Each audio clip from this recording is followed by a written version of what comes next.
साधु संत ऋषि मुनि तुम्हें घर चल करके आशीर्वाद देने आएंगे कि तुम ऐसा करो, मनुष्य का ये जो शरीर तो दिख रहा है लेकिन तुम बिना दिखने वाली शक्ति बन जाओ, कि ऑपरेशन करे डॉक्टर तो दिल निकल जाए, किडनी लीवर निकल जाए, लेकिन एक चीज ना निकले, वैसी अदृश्य शक्ति बन जाओ तुम। हे कामदेव, तुम सबके हृदय में वास करो। से ही ये आशीष वरदान दिया, आज्ञा दी। कामदेव सभी देवताओं समेत सभी के हृदय में बस गए। और जब कामदेव सबके भीतर बस गए तो ब्रह्मा जी के भीतर भी कामदेव आ गए।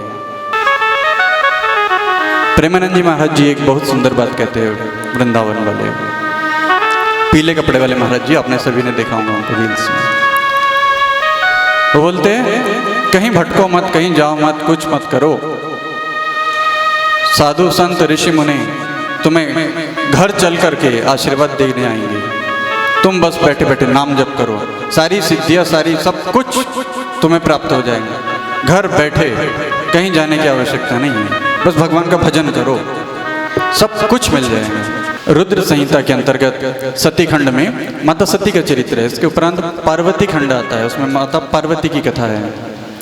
शिव जी के 2 विवाह हुए सती माता के साथ। उसके बाद जब सती माता युगाग्नि में भस्म हो गई तो शिव जी को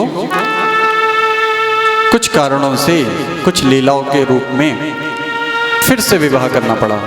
तो विवाह किसी और के साथ नहीं कि भगवान भोलेनाथ ने, माता सती के साथ ही विवाह हुआ, पर अगले जन्म में सती माता का नाम पार्वती था। कथा अब हम विस्तार से सुनते हैं। एक बार क्या हुआ, नारद जी को आप जानते हो ना, नारायण नारायण करते रहते हैं, हमेशा भगवान का भजन करने वाले नारद जी। उनके पिताजी है ब्रह्मा जी, जिनके 4 मुख है, अगल बगल और सामने का तो हमें फोटो में दिख जाता है, लेकिन एक पीछे भी मुख है। तो चतुर्मुखी ब्रह्मा जी, उनके पुत्र नारद जी, परस्पर चर्चा चल रही दोनों के बीच में। ब्रह्मा जी विधाता है जिन्होंने सृष्टि रची, तो उनके पुत्र देवर्षि नारद ने ब्रह्मा जी से प्रश्न कर लिया कि थोड़ा हमें पिताश्री भगवान सृष्टि की रचना के संबंध में बतलाइए। तो भगवान ब्रह्मा कहते हैं, एक बार जब सृष्टि का सृजन हो रहा था तो मैंने जो मन में कल्पना की वही प्रकट हो रहा था। जो मैंने सोचा, जिस तरह से अभी संसार बढ़ता है इस तरह से नहीं, और मन में जो सोचा वो प्रकट हो रहा था, तो इसे मानस कह दिया गया, मनस से। तो मैंने विचार किया तो एक रूपवती सुंदर कन्या प्रकट हो गई जिसका नाम था संध्या। और उस कन्या के 2 रूप हो गए, एक प्रातः संध्या, एक सायं संध्या। संध्या का अर्थ सूर्यास्त का समय, जब सूर्य अस्त होता है और रात्रि काल आरंभ होता है, दोनों के बीच का समय। और जब रात्रि काल खत्म होता है और सूर्योदय होता है तो उस समय भी दोनों के बीच का मध्य का समय, ये दोनों संध्या है। एक ही संध्या के 2 रूप हो गए, ब्रह्मा जी के मन से मानस पुत्री के रूप में। उसी समय पर ब्रह्मा जी के मन में ही कल्पना से कामदेव पैदा हो गए, कामरूप कामदेव।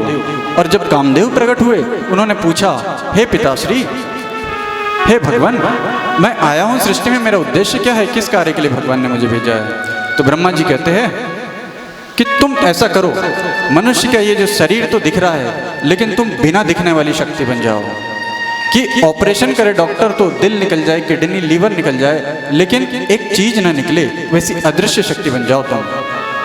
हे कामदेव, तुम सबके हृदय में वास करो, कामना के रूप में, काम के रूप में, जो सभी के हृदय में रहेंगी लेकिन दिखेंगे नहीं आप। इससे क्या होगा प्रभु,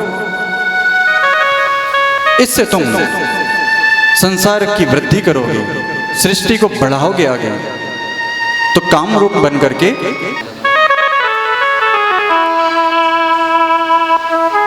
तो सभी के हृदय में वास करो, इससे सृष्टि की रचना होगी, क्योंकि इंसान के मन में काम पैदा होगा और काम से प्रजनन होगा, सृष्टि की वृद्धि होगी। और कामदेव को जैसे ही ये आशीष वरदान दिया, आज्ञा दी, कामदेव सभी देवताओं समेत सभी के हृदय में बस गए। और जब कामदेव सबके भीतर बस गए तो ब्रह्मा जी के भीतर भी कामदेव आ गए। और जब ब्रह्मा जी के भीतर कामदेव आ गए तो उनके मन में जहाँ गलत भाव नहीं आना था वहाँ पर भी गलत भाव की ओर उनका मन आकर्षित होने लगा। और ऐसी स्थिति में धर्म की चिंता हुई